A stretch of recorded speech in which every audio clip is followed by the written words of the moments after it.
Hello and welcome to the She4 Show. I am your host, Amy Carlson. And today I wanted to do a solo episode about being comfortable in your skin. So, we all desire to have this confidence that obviously comes from inside, but can have a lot to do with what we are putting on our skin in order to feel comfortable and confident and how we show up in the world.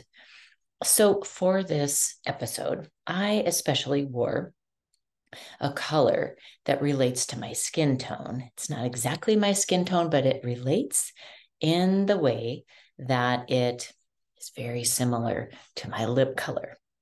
So, when I wear this color or something that relates to my skin tone, I feel very comfortable in my skin.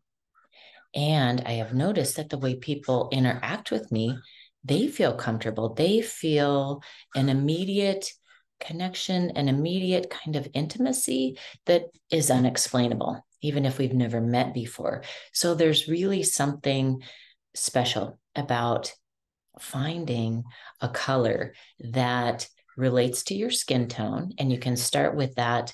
What is it about your lip color? What kind of lipstick do you like, for example? It doesn't have to match exactly to your lips, but what kind of lipstick do you wear that when you put that on, you know that it is the right color for you? And so, for example, like here's this one.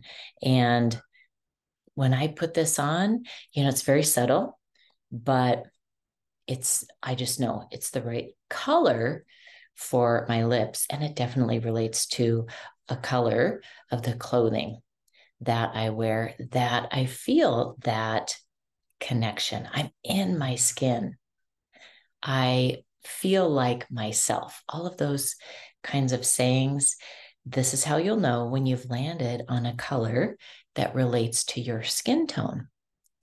And for me, there's a couple of ways to find this integration of self, whether it's the color that I'm wearing or the building that inner confidence.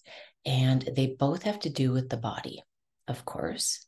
So it can be what we put on the body, color, style, fabric, and how we feel within the body, which for me, building that kind of confidence has really come from paying attention to my body, listening to my body. Our bodies are always giving us signals. They're always carrying on these conversations. We have been trained not to listen. As adults, we live in our heads mostly, and we do not listen to our body. And so the body has to speak louder and louder and louder to get our attention. And then something that has a name shows up. We have some diagnosis or we have some illness, and that is a buildup of the body trying to converse with us. So one of the ways that I found, the initial way that I found to connect with my body in a deeper way, was through yoga. So I continue to do that, and just naming, like when it's like raising your arms above your head, naming the body part, feeling into that motion is a way to connect. Another way that I love is through dance. For years, I taught NIA, which is a fusion of yoga, dance, and martial arts. You can Google it, NIA.com. And again, it was an awareness, the language was sensing your lower back, sensing the way your elbow moves through space. And it started to build up an awareness. There was times in my day I was paying attention to my body. And then, of course, through what I find most helpful is intuitive eating. And listening to, even asking your body what it wants. If you're nearby a food and you see if you're attracted to it or repelled from it.